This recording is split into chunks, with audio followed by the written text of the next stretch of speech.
Welcome back to another Alvado video. In today's video, we're going to be watching a game played by one of the most creative players to ever grace the game of TFT, and that of course is SpicyAppies. Now, Mort Dog doesn't pick favorites among all of his TFT children, but if he could pick a favorite, it might just be this Apple guy. Appies is known for using off-meta augments in tournament games, and really makes them work in ways that not very many other players could. So let's see exactly how he flexes his creative muscles in this game. He goes for glove off of carousel and gets dropped bow and cloak. He gets this Renekton too, and he's choosing not to buy any units in the shop because he really doesn't know exactly what he wants to do, so he's going to keep his options open.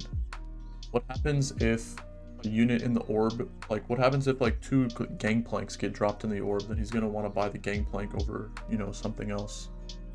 So now we can see his first augment. The first augment that he was shown he does not like, and he opts to go for the reroll.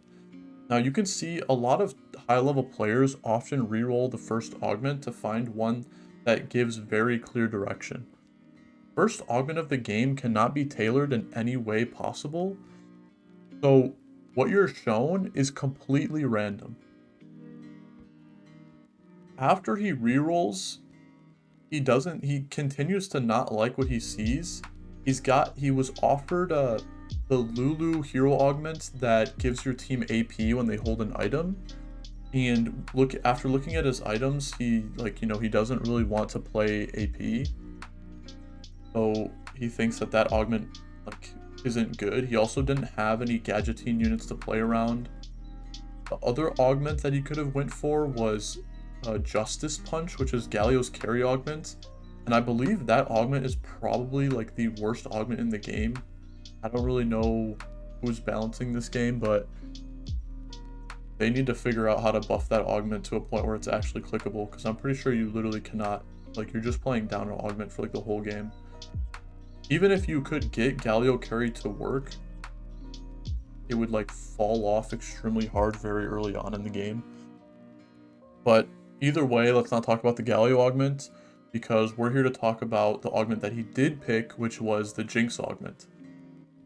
So Jinx carry augment, if you do not know, says after Jinx gets a takedown, she gains 125% attack speed for I think 4 or 5 seconds. I don't know the exact number.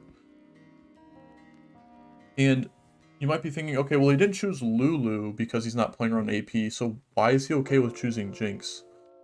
And one reason that makes the most sense to me is that since Jinx is like a takedown carry, she really benefits from getting crit. And since he has this glove and he had a strong opener, he can really kind of choose what items he goes for later on in the game to try and make this Jinx carry work. So he slammed the bow on Jinx because he knew the bow was going to be either GS or Ginsu or Static Shiv, and he actually kind of gets bailed out because he got a Jinx off of carousel with tier, and the Jinx he had a pair of Jinxes, so the Jinx on the carousel actually made Jinx 2 for him, and nobody else opted to go for the tier, so he was able to get Jinx 2 at this current stage of the game. And with the Renekton 2 super early on and this Jinx 2 that he got off the carousel, he can now push to 5 streak. Now I think that the design of all these Anima Squad units are pretty cool, because a lot of them are based around getting killing units, and the way that you get fame stacks is through killing units. So Jinx's carry augment is based off takedown. Miss Fortune's it is based around her killing units because she's an ace unit, and so it's a lot easier for those type of if you're carrying one of those units, it's a lot easier for them to get a takedown. and meaning that you're going to get more Anima Squad stacks to stack up throughout the game. So he had the glove slammed on Jinx, and then he gets the rod off of Drugs there, and is able to make JG. The reason why he was okay with slamming the glove on Jinx is because if you, at the end of these fights, I want you to notice how much AD damage this Jinx does on top of AP damage, and he was okay with slamming IE on as well as slamming JG.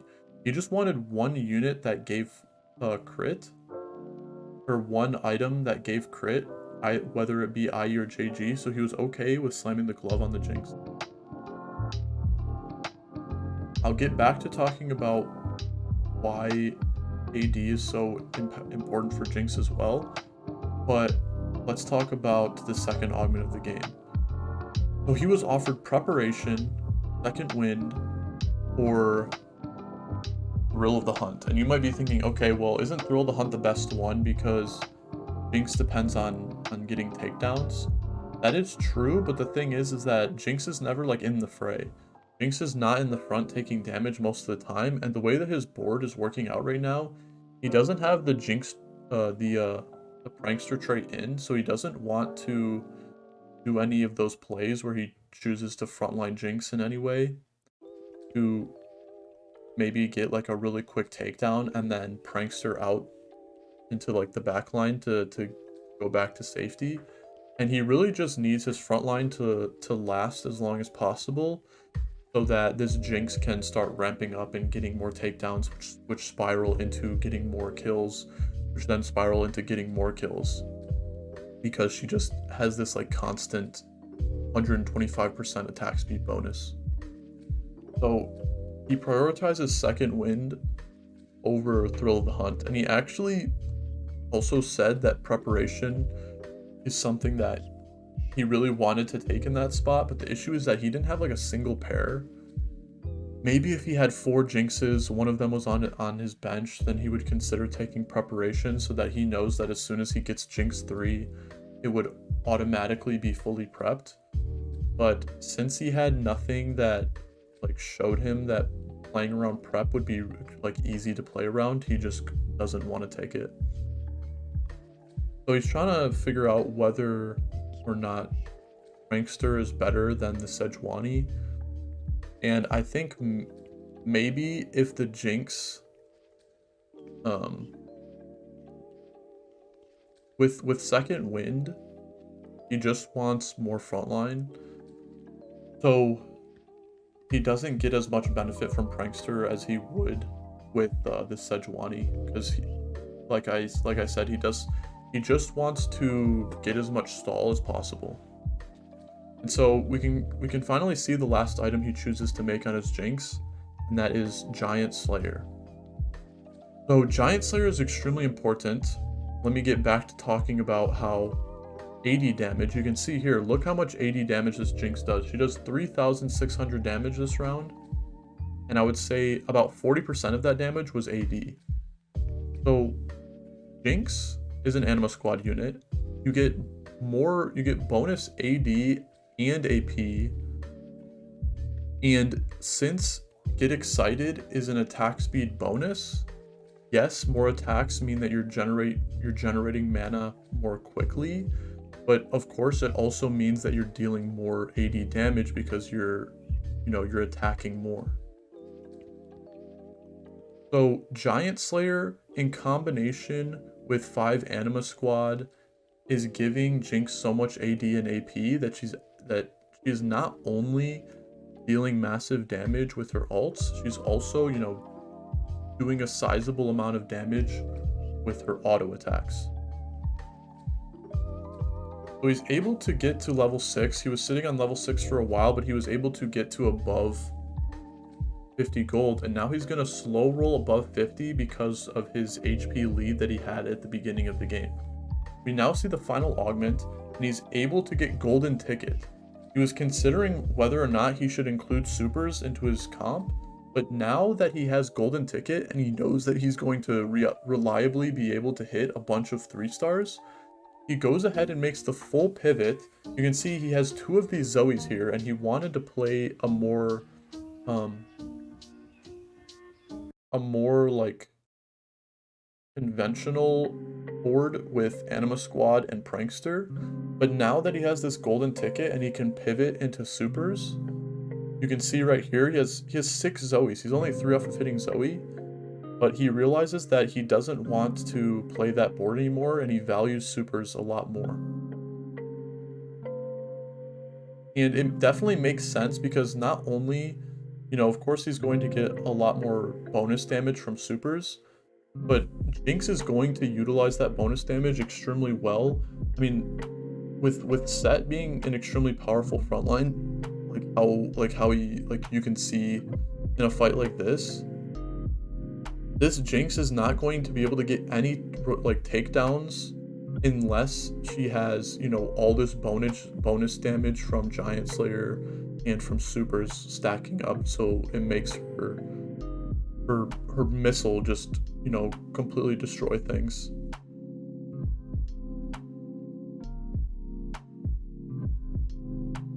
Okay, so he had the exact amount of gold to hit Lee Sin 3 there and then level up for this Zoe.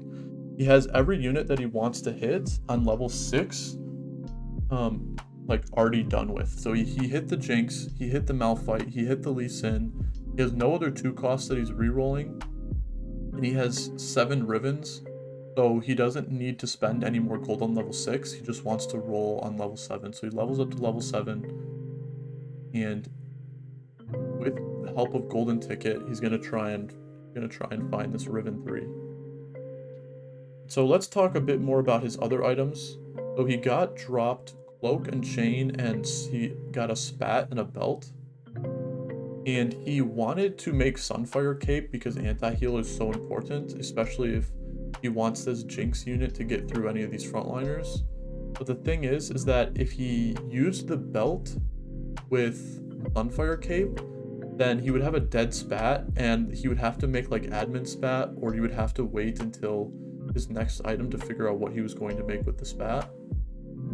And the only it just made sense for him to make Mascot Spat and Stoneplate in his spot, because that was like the only thing, that was the only 2-item combination that he could make, and he wanted to, you know, he's trying to save as much HP as possible, so he just chose to make the strongest item combination. He now gets Riven 3, and he had the option of making, or he had the option of choosing, he wanted Redemption, and then he had, I think, like another belt, and he could have chose a couple different things, but he went ahead and made Zeke's because he, like, Jinx is his like entire carry, and he really just wants to empower this Jinx unit.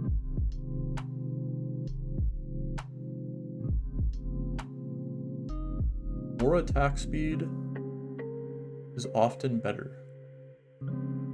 Or more, I don't know why I just said that. More attack speed scales with attack speed. So a lot of how this game works is that if you build too much of one thing, then you're often losing value, the law of diminishing returns. But attack speed normally pairs really well with attack speed. So a lot of times, if you're thinking whether or not attack speed is going to be beneficial, there's like a good chance that it is. So he's able to get a Yuumi 2 here, and he was playing this Galio before, but since Yuumi gives him heart with Lee Sin, and it's a 2-star unit, he's down to put this Yuumi in. And I kind of want to talk about this Riven positioning. You might be looking at his items and thinking, okay, well, why is he not putting Riven on the edge if he has a Stoneplate? Because Stoneplate, you get more armor and MR the more units that are targeting you. But the thing is, his second item that he has, which is Redemption, would lose out on value if he's not putting it in between 2 units, because Redemption heals units in a 1 hex radius. So if he had the Riven on the edge, then it would only be healing either the Malphite or the Lee Sin. But now that he has the Riven in between, he's able to get more value from the Redemption. And the thing is, is that he's actually not losing out on value from the stone plate, because you only get the armor and MR when units are actually targeting you. But if no units are targeting you in the first place, then you don't even really care about the MR, the armor and the MR. So eventually, when one of the units on the side of his front line dies, then units will focus the Riven afterwards, and then he'll get the benefit from Gargoyle's Stoneplate anyways. So he's able to get to level 8, and he chooses to put Defender in, but considering he has Golden Ticket, he can keep on rolling. And he rolls and he hits a Fiddlesticks. And Fiddlesticks is easily the best unit that you can just throw into any comp. He wanted Defender in to give his team the slightest to like more MR, or I mean armor. But, you know, Fiddlesticks is just an extremely powerful unit, so he prioritizes Fiddlesticks over that. And so let's try and figure out exactly how this game went. At the very beginning of the game, he had nothing but AD items and was shown 6 hero augments that he didn't want to take. He chose one that he thought was the strongest in the Jinx carry augment, started picking up AP items, and somehow was able to make this spot where he was like losing massive amounts of HP in stage 4 and turn it into a top 4 through just like sheer creativity. And you can see he's definitely not the only creative one in this lobby. Playing against Soju right now, and Soju's playing carry Camille with double trouble, and then he also has a renegade double trouble LeBlanc. But the thing is, with Golden Ticket, Appies was able to hit just a bit harder than Soju, and he's able to beat Soju in the 1v1.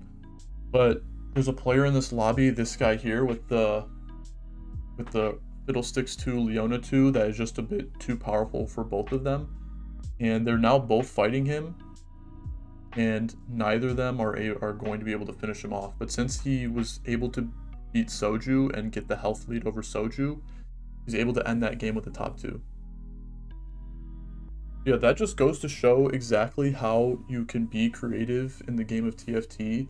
He picks one of the worst augments in the game, both through play rate and through top 4 rate in the carry Jinx augment, and is able to turn his spot into a top 2 with what he was given.